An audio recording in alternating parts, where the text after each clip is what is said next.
Hello again. We are Chris Lee, Max Barr, Blake Lovell of Southeastern 14. We are here to preview Kentucky and Mississippi State. Before we get into the particulars of that, which I'll leave for Max to get ready, we remind you we are brought to you by BetOnline, which continues to be your number one source for all your basketball wagering needs, including pro and college hoops throughout the year with up-to-the-minute odds, stats, and trends. You can follow your favorite team's path to the playoffs with live in-game betting, contests, and all the best player props. Experience the world's best wagering platform anytime from your desktop or mobile devices. Head to BetOnline today. Become part of the team. Remember to use the promo code BELIEVE, BLEAV, for your 50% welcome bonus on your first deposit. BetOnline. The game starts here. Max, what do we got on TV, tip-off, expected lines, all that fun stuff?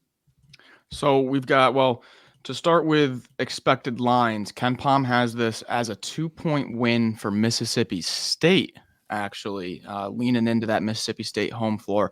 Bart Torvik about the same.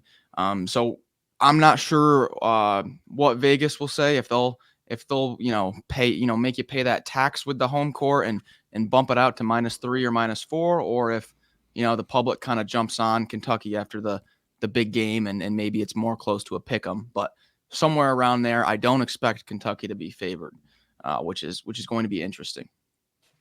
And by the way, these teams have played once. That went down Yes. in Lexington back on January the 17th, and Kentucky won that one 90-77. So with that in mind, anything we can take away from that matchup, recent trends, all that stuff. And we do have some, I guess Trey Mitchell, Max, is still uncertain for this one.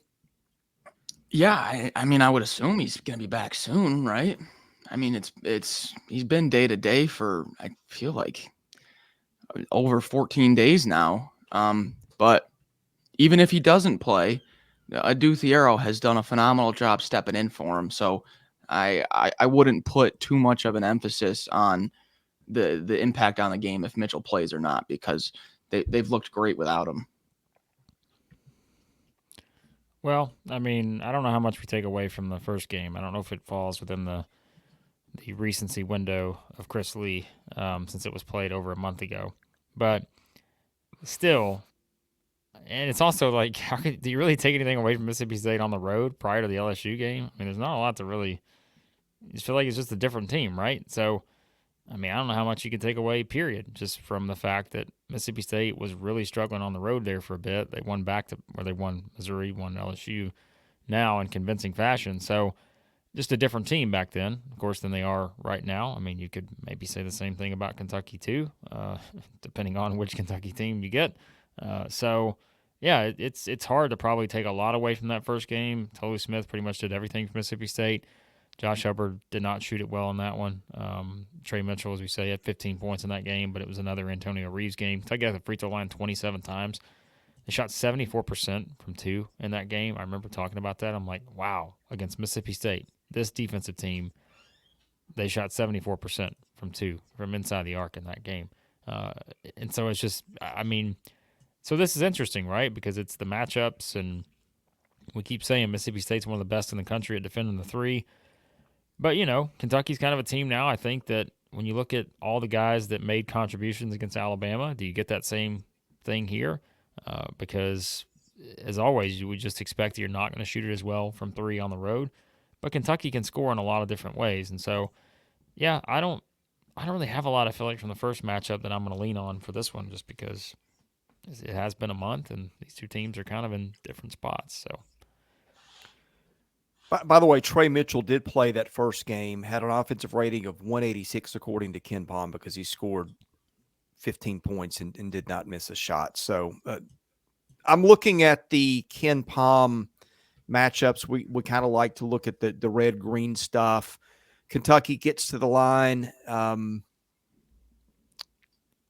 decent amount, above average, and shoots free throws pretty well. State does an okay job, I guess, of keeping guys off the line. It's bigs can get in a little foul trouble here and there. Kentucky's got some depth in the post, of course, if Kentucky does get some foul trouble. Kentucky blocks a lot of shots. State gets a lot of shots blocked, which is a little surprising given the makeup of that team. Anything else here on paper that stands out? I mean, 3-point shooting is going to be one thing. Kentucky number 1 in the country in terms of percentage. Got a lot of guys that can shoot them. State defends the 3 exceptionally well, though. 28.3%, number 4 in the country. State not a great 3-point shooting team, but you never know when you can get a Josh Hubbard night. He got 33 his last time out on the road at LSU. Those are some things that stick out to me when we look at the matchup. Max, I'll give you some stuff to pick apart here next. Yeah, so also when we're looking at the numbers, I like to kind of look at the point distribution and see offensively, where does the team lean on? Where do they get all of their points from? And something interesting about this Mississippi State defense is while they are one of the best in the country at opponent 3-point percentage, they have a very high defensive 3-point rate. They but opponents attempt threes at the second highest rate in the SEC against them. 43.6% of attempts against Mississippi State are from 3. So I wonder if that percentage, maybe we don't put as much weight into it against a shooting team like Kentucky, because if they are going to shoot a high volume from 3, I struggle to see Kentucky struggle on the road, shooting the ball, but it's always possible, especially at the Hump. But then looking at Kentucky offensively, Chris, you already mentioned it, but the free throws. Kentucky does not get many points from free throws. They're dead last in the SEC in points from free throws. So with how aggressively this Mississippi State team plays defense, if they are allowed to bump and bang and bruise all night long, and they're not getting called on these little touch fouls that may be called at Rupp, this isn't a Kentucky team that's going to get to the line a lot. That could favor Mississippi State. So I don't know. On paper, I'm not seeing a huge landslide either way. I think both teams have areas they can exploit, and it's going to be a tight one. Spread might be 1 or 2. All right, picks. All right, gentlemen. The free throw thing, I like the way. I think I didn't do a great job of explaining it. But here's the thing, though. Kentucky doesn't need to shoot a lot of free throws to win games. True. When I'm picking a game, this is a styles make the fight special to me. So, Blake makes fun of me for recency bias. I look at I've said for a while, you've got a class of teams where Kentucky, Alabama, and Florida are all pretty close to being the same team. We're just talking degrees where they're just okay defensively, sometimes bad. They're all terrific offensively. And so how has Mississippi State done against these types of teams? Well, lost to Alabama back on January 13th, 82-74. That was at the Hump. Lost to Kentucky, 90-77 in Lexington. We already talked about that. Lost to Florida, 79-70 on the road, January 24th. Boy, that was a brutal stretch.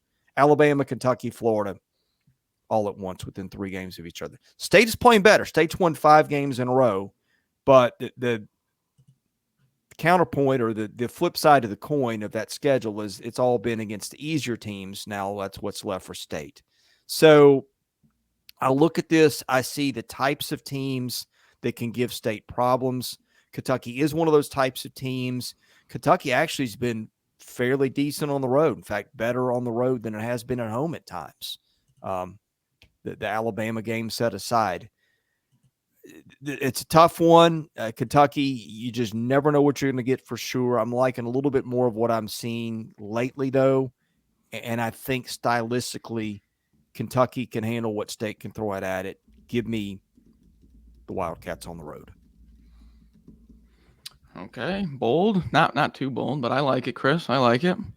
Now, you were just talking about teams that give Mississippi State issues. On the flip side, teams that give Kentucky issues, going through some of their losses in conference play here, just going through February and January. They lost to Gonzaga, who plays 3 big men, Ben Gregg at the 3. Lost to Tennessee, lost to Florida, lost to A&M.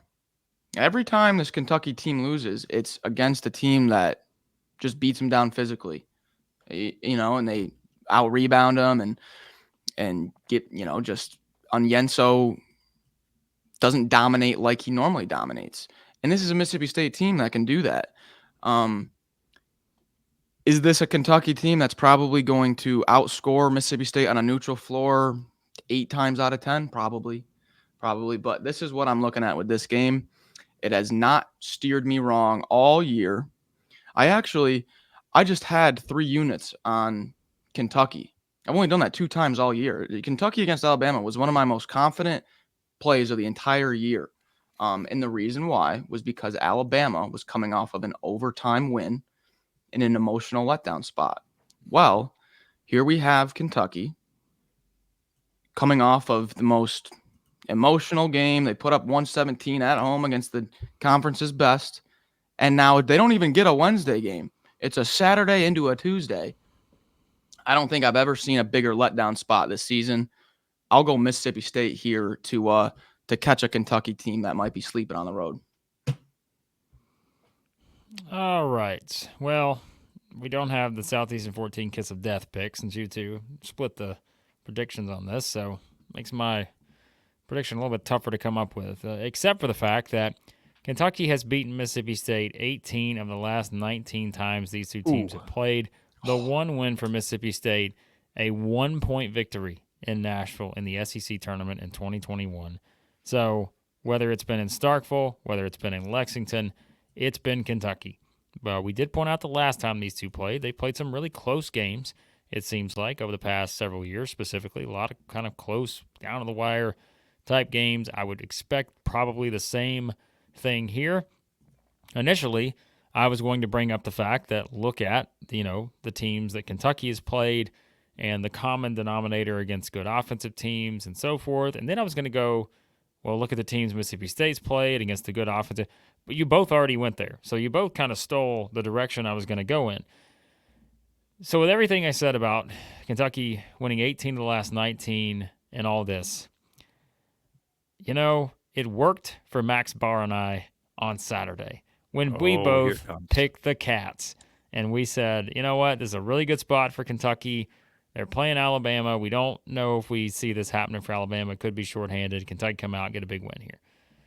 And, of course, it was like the universe was just opposite, right? Probably something with a well. I'm sure knowing Chris. He probably made some kind of parallel to a well. But Chris was picking Alabama, the team they've been talking up and all this other stuff. And so now the team that Chris tore down in the power rankings this week, the Kentucky Wildcats, he's going to pick them in this particular game.